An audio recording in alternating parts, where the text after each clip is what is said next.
Hi everyone, a video lecture for week 13. I'm going to break this up into two parts. One focusing on the content for this week, and then the back end will be working and looking at requirements for the term project, which a number of you have inquired about. So, couple things on sales promotion. Advertising typically gives people reasons to buy, but sales promotion is all about giving people incentives to buy. Very big difference, right? So typically you would use advertising on the front end of the product life cycle. You'd use sales promotion in sort of the meat of it and on the back end, right? So on the lion's share of what the product life cycle is. And it's very important to differentiate the two, right? Advertising versus sales promotion. So what objectives do you have? There's different kinds of buyers. If you have people who are loyal customers, you want to reinforce that behavior, get them to buy more, and change how often they purchase. Those kinds of sales promotion techniques are usually loyalty marketing and bonus kinds of programs. And we'll talk a little bit about what those are later. If you're trying to secure customers from your competitors, it's probably one of the hardest things to do to get people to switch. You want to try to break that loyalty and get them to move. Well, sometimes it's just getting them to try your product. That typically works really well with sampling. Even things like sweepstakes, contests, premiums, buy this and get this thing on top of that, bonus sort of things as incentive. Brand switchers are people that just kind of, they kind of hop around. They don't have any real loyalty. And you want to persuade them to buy your brand more often and then really move them from being brand switchers to loyalty and loyal customers. And usually that's kind of about, playing to them on price. Trade deals are, trade is basically, it's kind of the channel, it's the intermediaries, the people that move your product. An example of retailers from manufacturers, it's the Targets of the world. Could be the local distributor that's supplying those stores. So trade deals are where you incentivize the channel and you get them promoted. So, for instance, if you walk in, there's a really popular local liquor store called Yankee Spirits near where I live. And one of the things you come in, there's a big point of purchase display from Heineken.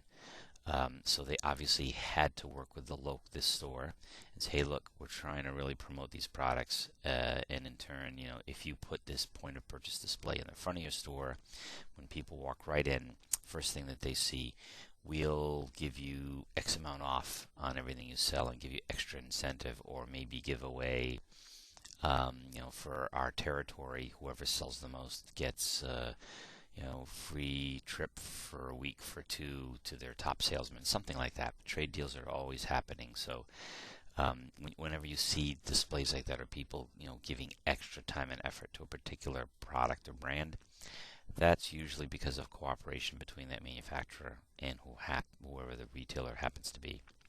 And then you get some people that just buy on price, and that's really all they care about.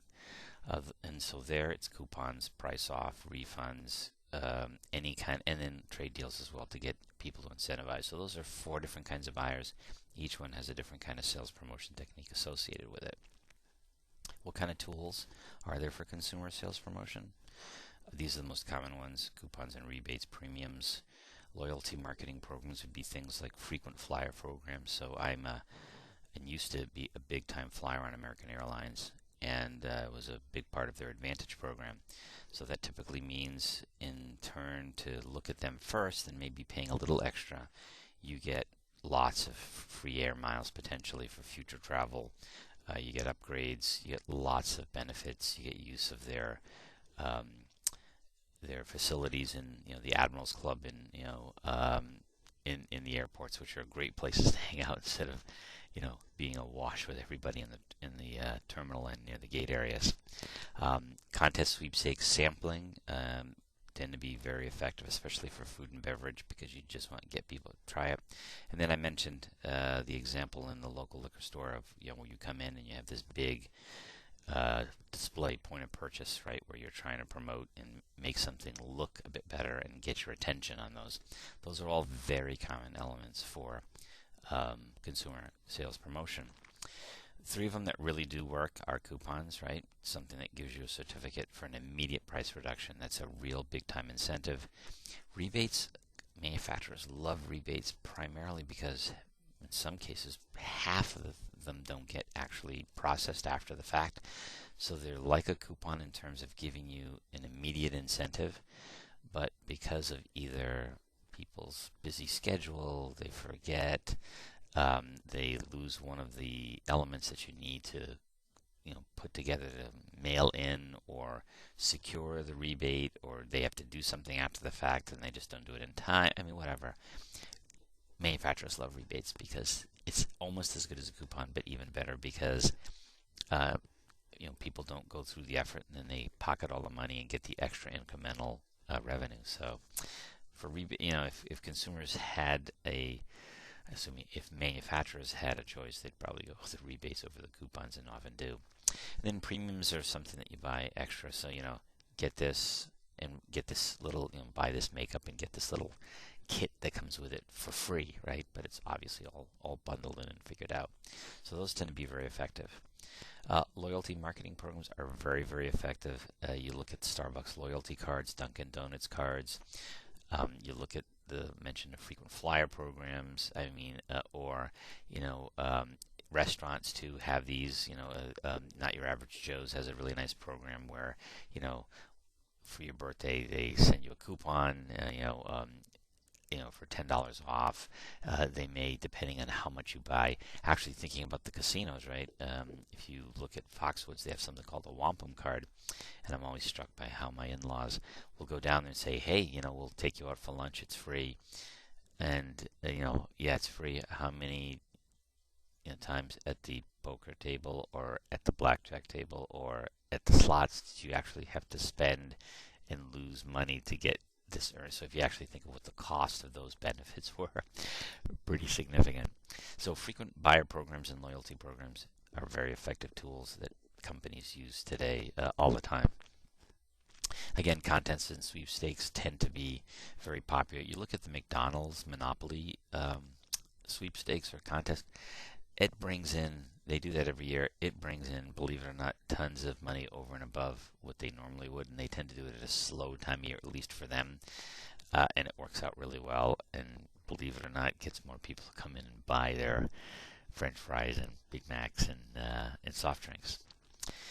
Sampling, we mentioned this earlier, is very, very effective here. This is actually a picture in Shanghai of a Starbucks promoting their product, and from China, coffee was a very foreign product for sure. Tea, it's a tea drinking nation. So when you look at what was going on there, they needed to do it, and this is one mechanism. And now Starbucks is actually, and coffee in general, is making inroads into China. It's such a huge market, and this is one of the ways they did it to get people. They went out in the street and get people to try it and sample it, and it was very, very effective actually. How can you sample? Direct mail, door-to-door, packaging with another product, retail store demonstrations. If you think about the Swiffer, which is now approaching $1 billion product for Procter & Gamble, those first products were done in retail demonstrations in grocery stores. That's how they got people used to it. And now look at it, it's approaching $1 billion market for Procter & Gamble. Pretty significant, I have to say, no doubt. Retail store demonstrations can do a lot of things as well. A couple of highlights from the chapter that I want to sort of point out to you as well. And I think it does a really good job of, if you look at pages 525 and 523, it's basically kind of going over the details that we went over on the options for, and even into 524 with consumers. And the ones that are more popular. And trade promotions we didn't spend a lot of time on. That starts on page 527. I think what you'll find is how gives you a little more details on incentive, point of purchase, trade shows, retailer kits. These are things that manufacturers need to do because remember they're competing against other direct players in the market. And you've got to get the attention of these channel people, these retailers, as we traditionally see them as consumers, and get them to make sure that you get your unfair share of their time and effort and attention. So they're very effective. Relationships that the manufacturers have with their channel are important and significant. The mention on 532 of sponsorships and event marketing, it's a different kind of promotion. They tend to be very, very effective, and they're not inexpensive either, to be honest. So you've got to really think about those. There's discussion about licensing and other elements. That's on part 5. So being associated with a big brand like the PGA Tour, a huge thing. Many people spend millions, hundreds of millions of dollars being associated with that brand. That carries a lot with it, and a lot of potential customers that come with that as well. So make sure you read through the text. It does a very nice job of providing some detail. Now, the second part and back end of the discussion here being on term projects. So here's our syllabus. If you look through on your term project, you have two options available to you. You can write a term paper on a promotional advertising scenario that's in there, and then either one, that includes either option here, whether you pick that or you pick the development of a video, a 1-minute video that promotes a product or service, company, organization, or cause. There you need a 5-page report that gives me some background on what you decided to do, how you decided to do it, and then each one of those requires a 5-page PowerPoint presentation. So what I would like you to do, actually, if possible, and you can do this either individually or in groups. I've heard from some of you already. You can do the project as an individual. You can also pick a partner if you're interested.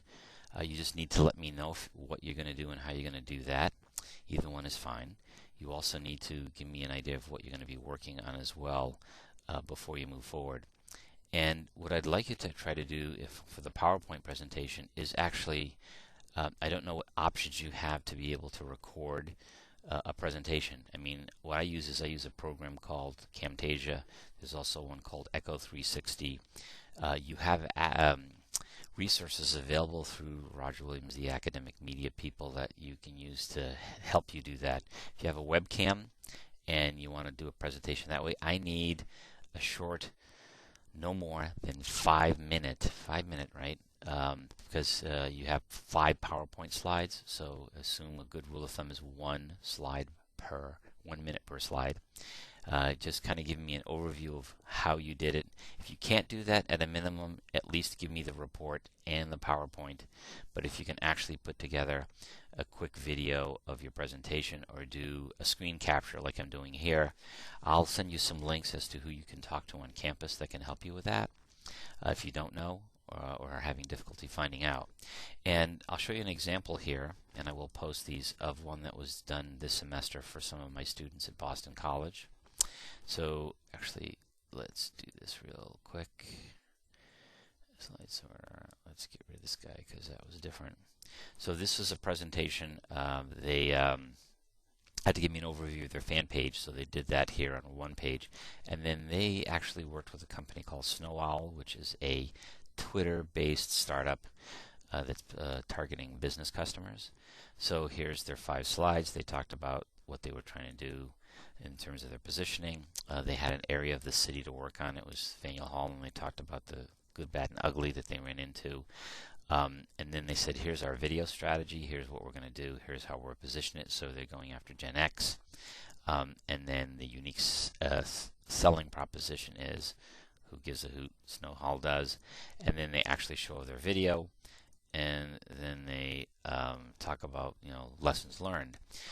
Also, so I'll also send you a link to this here, and this is their actual video that they put together, that they presented to sort of promote this company. Very creative. It's not really high-end. They used iMovie to do it. Pretty straightforward. And we can close that right here. I don't know if you can actually see this video window here, but I will send you the link, and you can see what they ended up doing. And basically they're saying, you can kind of send these messages out there, but if you use this company called Snow Owl, that will really give you what you want. and it was done in 30 seconds like a TV commercial. Very well done. So that's really what I'm looking for from you guys. If you have any further questions, I will be on campus Thursday from 6 to 7:30 in Gabelli in the sort of fishbowl on the first floor. Feel free to come and stop by, say hi, and I'll directly answer any of your questions there. So that's it for this week. We're just a couple weeks away from being done. Feel free to reach out to me with any questions. I will be actually grading and delivering anything you've already sent in that's pending for grading by the end of the weekend. Okay? Talk to you soon. Thanks.